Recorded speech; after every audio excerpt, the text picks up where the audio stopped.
안녕하십니까. 이렇게 주님의 이름으로 여러분들을 만나게 되어서 진심으로 감사하고 반갑습니다. 저는 그 경남 사천에서 이 사천교회에서 목회를 하고 있는 김태재입니다.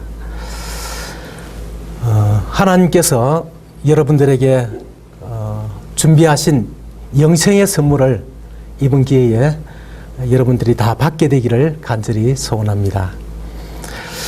그러면 첫째 시간에는 이 성경을 믿을 수 있는가 라는 주제로 말씀을 이렇게 드리도록 하겠습니다. 이 성경을 신뢰할 수 있는가에 대해서 이것을 어떻게 우리가 이 성경의 그 신뢰성을 알아볼 수 있을까요? 이 시간에는 여러 가지 이 성경을 신뢰할 수 있는 방법을 알아보는 것이 있겠지만은 이 시간에는 특별히 두 가지 방법을 통해서 이 성경의 신뢰성을 알아보도록 하겠습니다. 첫째는 고문서 검증법을 통해서, 그리고 두 번째는 역사적 고고학 증거를 통해서 이 성경에 기록된 그러한 사건들이 실제 역사 가운데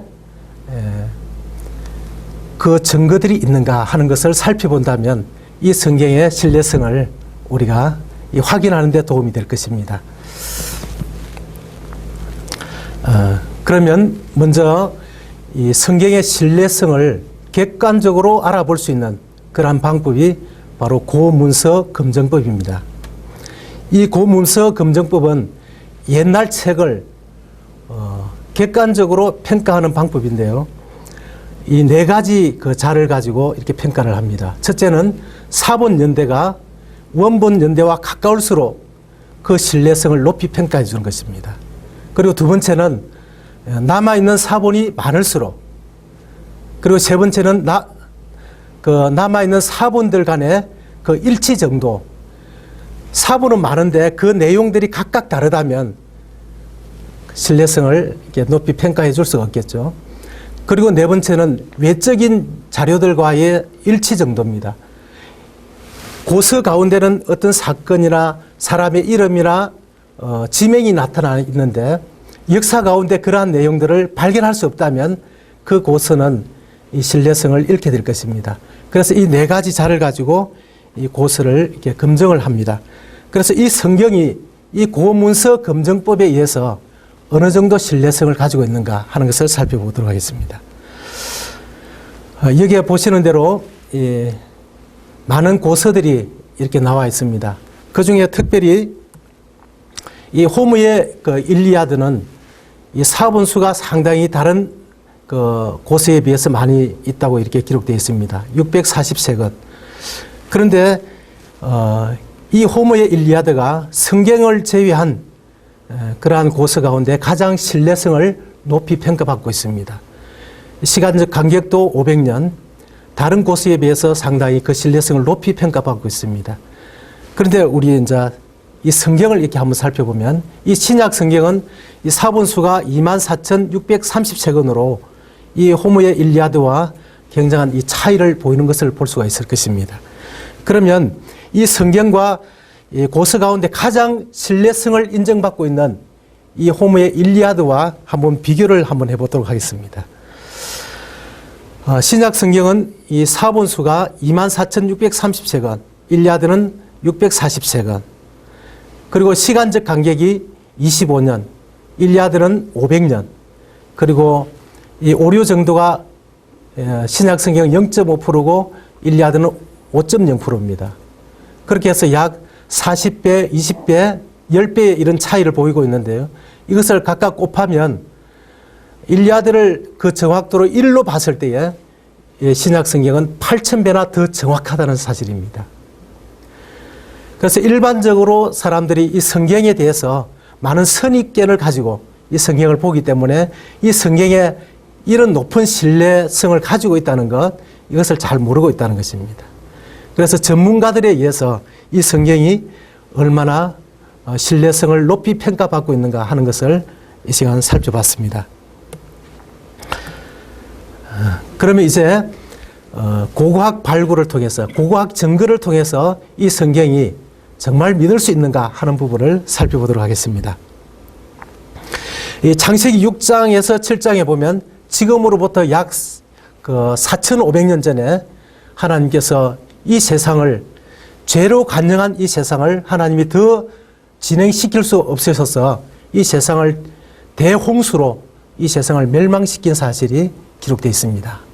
그때 이 노아 할아버지가, 노아가 자기 가족들과 함께 이 방주를 준비해서 그 심판에서 구원받은 그러한 사건이 기록되어 있습니다.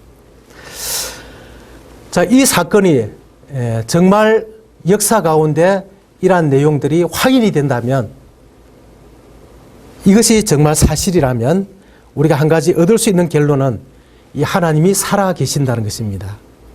그래서 이 시간 이 노아 홍수와 관련해서 이것이 정말 이 지구상의 역사 가운데 실제로 있었던 사건인지, 성경에만 나오는 사건인지 이것을 살펴보도록 하겠습니다. 하나님이 이 노아에게 이 방주를 만들 것을 말씀하셨습니다. 그래서 노아는 약 100년 이상에 걸쳐서 이 거대한 배를 이렇게 준비한 것입니다. 그리고 이 배가 다 완성이 되었을 때 하나님께서 이 동물들을 이 방주 속으로 이렇게 이끌어 오신 것입니다. 그래서 이 방주에 이 동물이 다 타고 이 사람이 다 탔을 때에 하나님이 이 방주문을 닫아버리고 엄청난 이 홍수를 일으키신 것이었습니다. 40일 동안 밤낮으로 이 비가 하늘의 창들이 열리고 땅에서 기품의 샘이 터져 오르면서 이 온 지구상에 가장 높은 산에서 약 7m 정도 이 물이 올라가서 온 지구를 이렇게 뒤덮었던 것입니다.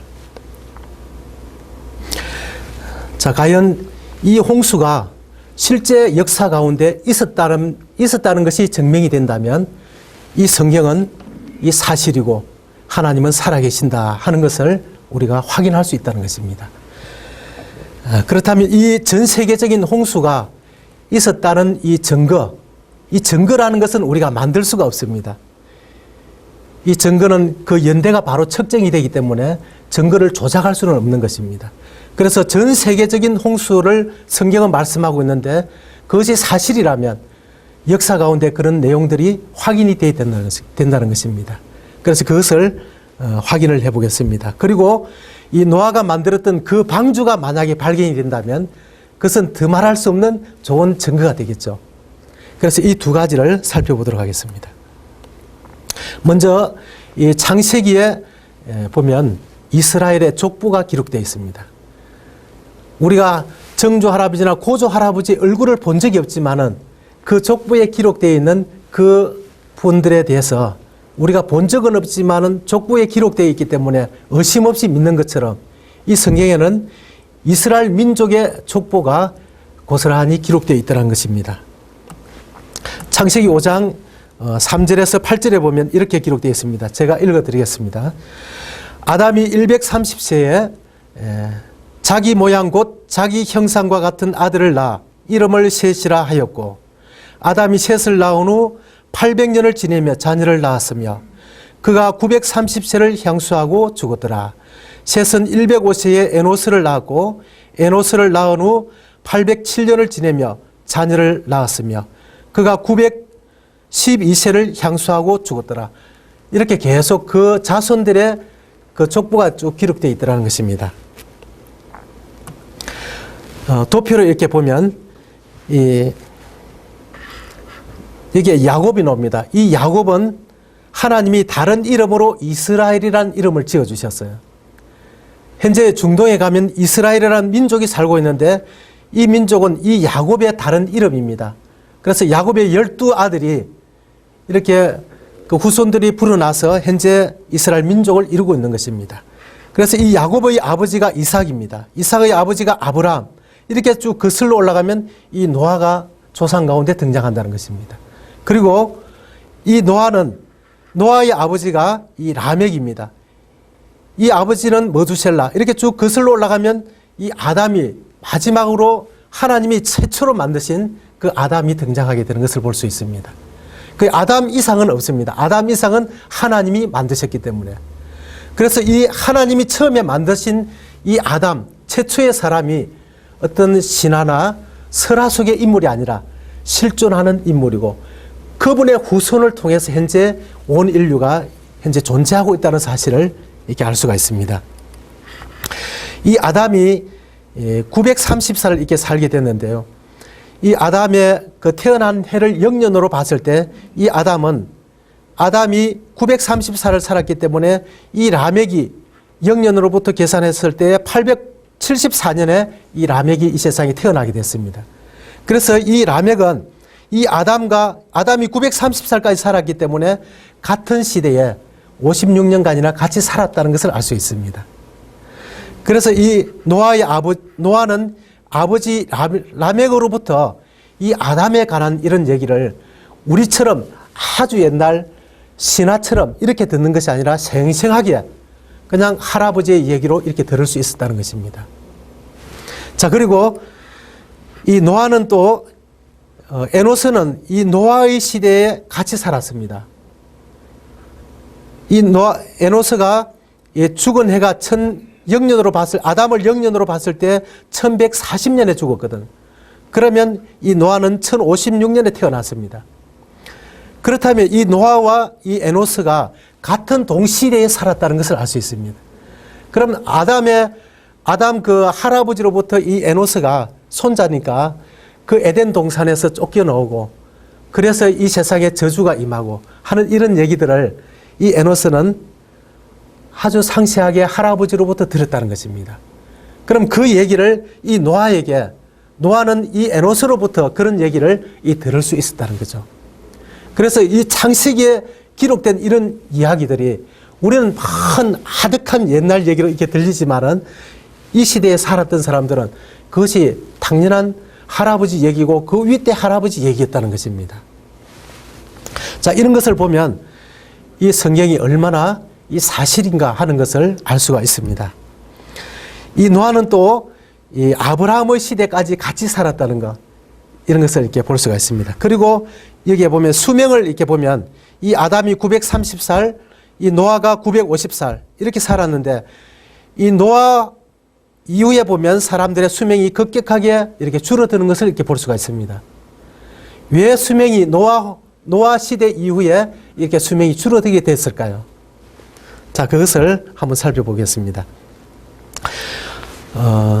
이 신문에 난 기사입니다. 인간 수명이 900살 가능했다. 이 가기술원의 노희천 교수님이 이렇게 이제 신문에 발표를 했습니다. 노아 홍수 전에는 하늘에 이 지구 위에 물층이 있어서 이 온 지구에 해로운 그런 유해 강선들을 이렇게 차단을 했다는 것입니다.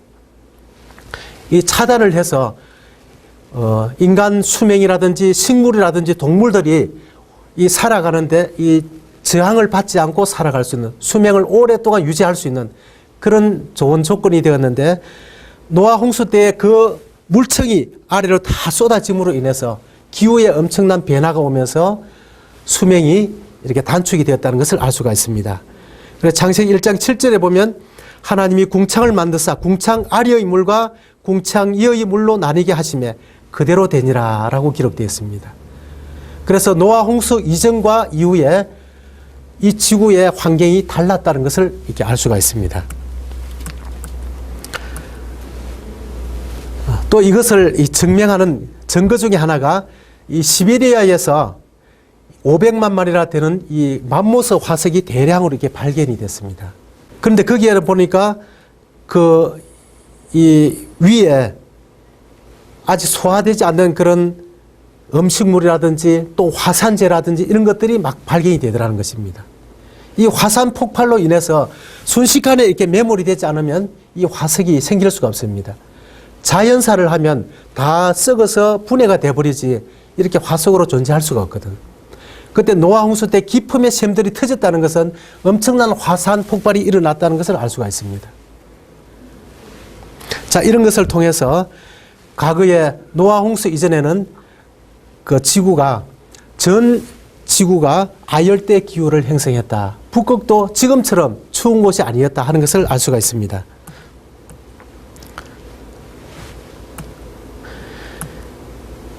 예, 창세기 7장 11절에 보면 궁창 위에 물이 다 쏟아져 내리다 하는 것을 이렇게 기록하고 있습니다.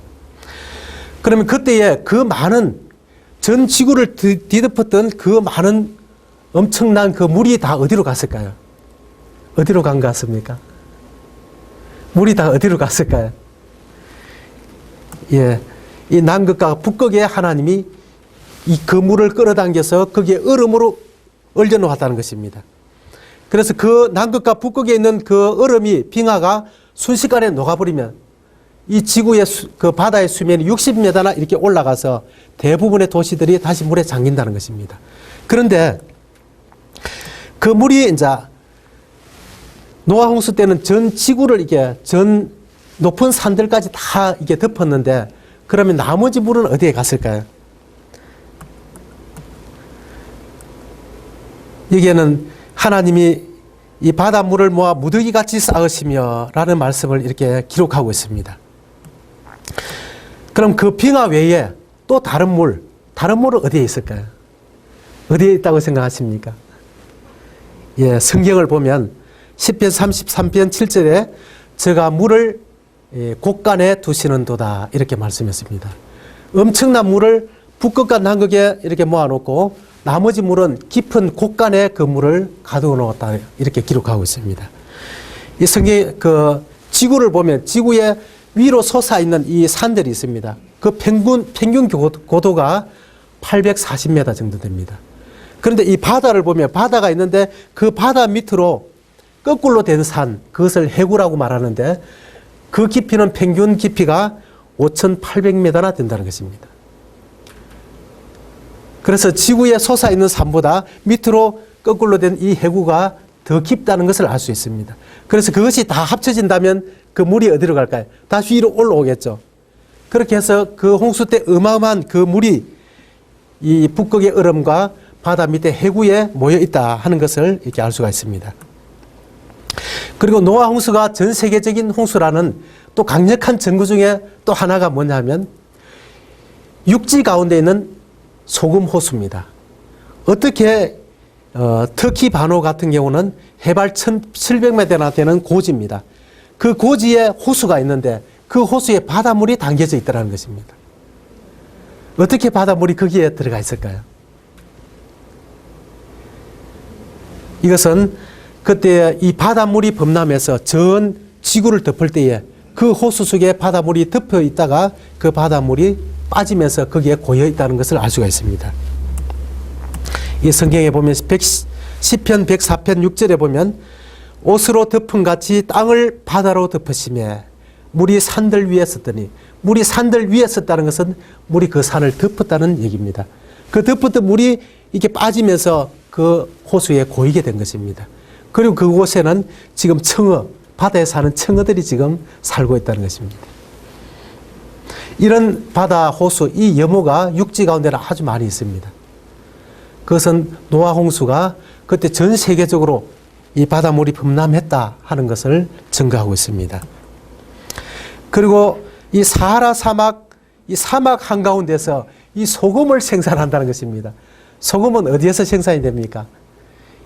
이 바닷가에 이 소금 바닷물을 이렇게 가두어서 그 바닷물을 이렇게 증발시켜서 남는 것이 염분이죠. 그것이 소금이 되는데 어떻게 이 육지 가운데서 소금이 생산이 될까요? 이것은 그때에 이 엄청난 바닷물이 범람하면서 이 육지 가운데 이 사막에 엄청난 그 바닷물이 있다가 이 바닷물이 빠지면서 그 바닷물에 수분이 증발되고 이 소금이 그대로 남았다는 것입니다. 그래서 파도 계속 소금이 나오는 겁니다. 그래서 이것도 이 노아 홍수가 있었다는 강력한 증거 중에 하나입니다. 자, 이제는 실제 이 노아가 이 만들었던 그 방주, 이 방주에 대한 이제 고고학 발굴인데요. 주간조선에 이렇게 기사가 나 있습니다. 터키 아라라트 산에 노아의 방주 묻힌 곳, 해발 5,165m, 관광객이 붐빈다. 관광객이 왜 붐빌까요? 그곳에 성경은 이 방주가 묻혔다 이렇게 기록하고 있기 때문입니다. 그리고 그곳에서 방주를 봤다는 사람들이 있기 때문에 그것을 확인하기 위해서 관광객이 붐빈다는 것입니다. 창세기 8장 3절에서 4절에 보시면 이렇게 기록되어 있습니다. 물이 바다에서 물러가고 점점 물러가서 150일 후에 감하고 7월 곧 그 달 17일에 방주가 아라랏산에 머물렀으며, 이 성경은 정확한 장소와 그 날짜를 기록하고 있다는 것입니다. 대부분의 설화들은 이 장소를 정확하게 또 날짜를 정확하게 명시할 수가 없습니다. 왜냐하면 그것이 사실이 아니기 때문에. 그러나 성경은 사실이기 때문에 그것을 정확하게 명시를 하고 있습니다. 이 방주가 정박했다고 기록된 아라라트 산의 위치가 터키와 또 소련과 이란과 경계에 있는 그런 군사 지역에 있는 그런 산이었습니다. 그래서 이 아라라트 산은 높은 산이기 때문에 이 만년설로 이렇게 덮여 있는 산이었습니다.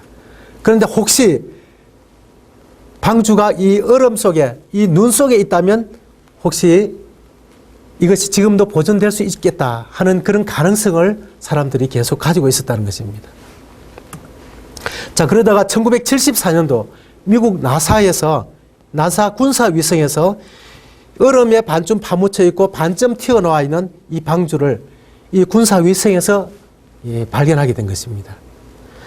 그래서 신문에 보니까 나사 인공위성 사진이 분석이 발달이 되었다 이렇게 기록을 하고 있습니다.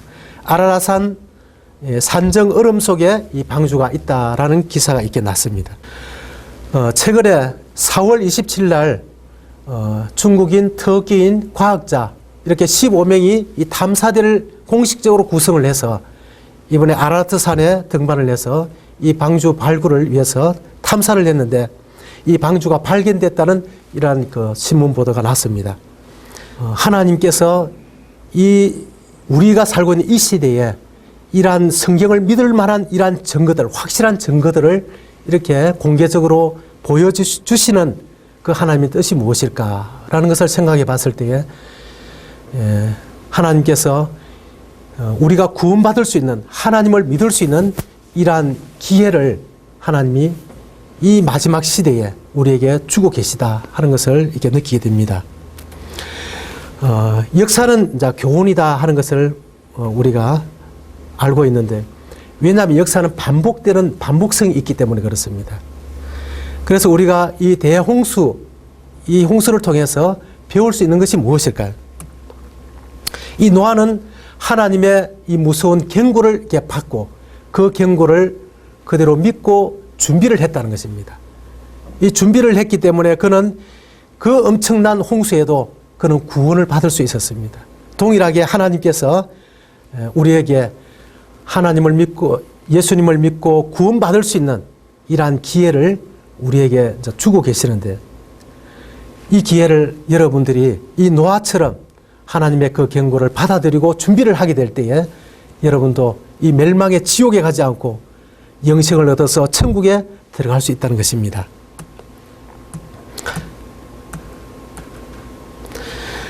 그러면 두 번째로 역사적, 이 성경에 나타난 역사적 고고학 발굴 가운데 두 번째로 살펴볼 것은 이 홍해 바다가 이 갈라졌다는 것입니다. 하나님께서 이스라엘 백성들을 애굽에서 약 400년 동안 종살이 가운데 있을 때 모세를 통해서 그들을 구출해 내셨는데, 그들이 이 홍해 바다를 가르고 미디안 땅에서 약 40년 동안 지내다가 지금 현재 그 이스라엘 사람들이 살고 있는 이 중동으로, 그 팔레스타인 땅으로 인도하셨다는 것입니다. 출애굽기 15장에 보면 15장 21절 22절에 보면 이 모세가 바다 위로 손을 내어민데 여호와께서 큰 동풍으로 밤새도록 바닷물을 물러가게 하시니 물이 갈라져 바다가 마른 땅이 된지라. 이스라엘 자손이 바다 가운데 육지로 행하고 물은 그들의 좌우에 배기 되니, 이 바다가 갈라지고 좌우에 그 물이 배기 되어서 그들이 그 사이를 지나왔다는 것입니다. 그래서 성경학자들이 최소한 그때 그 이스라엘 민족이 250만 이상은 되었을 것이다 하고 이렇게 추측을 합니다. 그 많은 민족들이 이 바다를 가르고 지나왔다는 것입니다. 그것이 사실일까요? 이것을 만약에 우리가 확인한다면 이 성경의 기록이 사실이다 하는 것을 우리가 확신할 수 있겠죠. 예, 출애굽기 15장 28절에서 30절에 보시면 28절을 보시면 물이 다시 흘러 뱅거들과 기병들을 덮되 그들의 뒤를 쫓아 바다에 들어간 바로의 군대를 다 덮고 하나도 남기지 아니하였더라. 이 바로의 군사들이 바다에 다 수장이 되었다라고 기록되어 있습니다. 그럼 그들이 타고 갔던 그 뱅거들, 그런 것들이 바다에 수장이 되어 있겠죠. 그때에 그 이스라엘 백성들을 추격하다가 익사된 그 왕이 이집트에는 그 왕들을 미라로 이렇게 보관을 합니다. 그런데 역사를 이렇게 거슬러 이렇게 역추적을 해보니까 이스라엘 민족들이 그 홍해를 건너왔던 그 시기에 이집트를 다스렸던 그 왕을 이게 조사를 해보니까 19왕조 메르네프타라는 것이 밝혀졌습니다. 그런데 그 왕의 미라를 이렇게 살펴보니까 특별한 그런 특징들이 있었는데, 첫째는 젓갈색이 아니고 이 시체가 흰색을 띠고 있더라는 것입니다. 그리고 두 번째는 얼굴 모양이 많이 일그러져 있더라.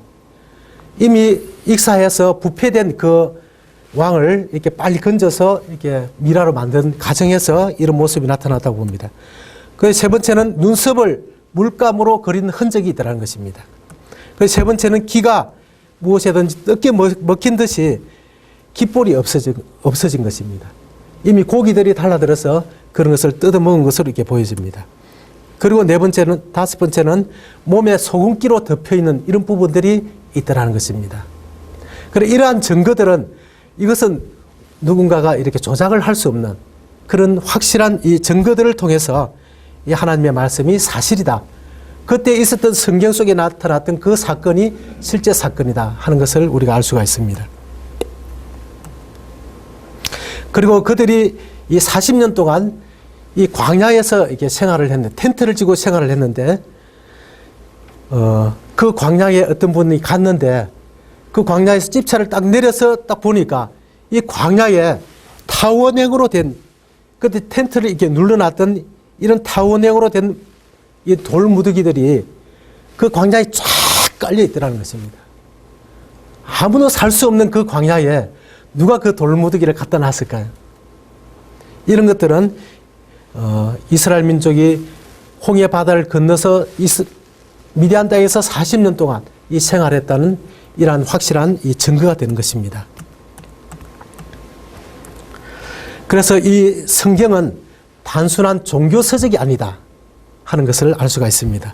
그리고 그 어떤 고서보다도 이 성경은 믿을 만한 이 증거들을 가지고 있다 하는 것을 알 수 있습니다. 그리고 이 성경은 꾸며낸 이야기나 설화나 신화가 아니다 하는 것을 알 수 있습니다. 그리고 이 성경은 성경의 기록과 기적들이 단순한 성경 속에만 나타난 것이 아니라 역사 가운데 그 증거들을 가지고 있다 하는 것은 이 성경이 사실이고 하나님이 살아계시다 하는 것을 우리가 확신할 수 있는 부분입니다. 그렇다면 우리가 결론을 내릴 수 있는 것은 하나님이 살아계시고 성경이 사실이다 하는 결론을 얻을 수가 있습니다. 그럼 이 성경의 저자가 누구일까요? 성경의 저자. 이 성경의 저자는 성경을 기록하고 성경을 제본한 것은 사람입니다. 그런데 이 성경을 기록하게 하신 분, 그분은 사람이 아니라는 것입니다. 베드로전서 1장 20절에 보면 21절까지 보면 먼저 알 것은 경의 모든 예언은 사사로이 풀 것이 아니니 예언은 언제든지 사람의 뜻으로 낸 것이 아니요 오직 하나님의 감동하심을 입은 사람들이 하나님께 받아 말한 것임이니라 이렇게 기록하고 있습니다. 그래서 이 성경은 에스겔서 15장 1절 2절을 보면 에스겔이 이 성경을 기록했습니다. 그런데 이 내용을 보면 여호와의 말씀이 내게 임하여 가라사대 인자야 포도나무가 모든 나무보다 나은 것이 무엇이랴 살림 중 여러 나무 가운데 있는 그 포도나무 가지가 나은 것이 무엇이랴 이렇게 기록하고 있는데 이 내용은 자신의 말이 아니라 하나님의 말씀을 그가 받아서 이 성경에 기록해 놨다 하는 것을 볼 수가 있습니다. 그래서 이 성경은 사람이 기록하고 사람이 이 성경을 편집했지만은 그 내용이 하나님의 말씀이다 하는 것을 알 수 있습니다. 그래서 오늘은 하나님이 살아계시고 이 성경이 사실이다 하는 그 부분을 이 시간에 살펴봤습니다. 이제 다음 시간에는 성경에 나타난 예언을 통해서 하나님이 참 신이라는 사실을 다시 알아보도록 그렇게 하겠습니다. 이상으로 이 시간을 줄이도록 하겠습니다. 감사합니다.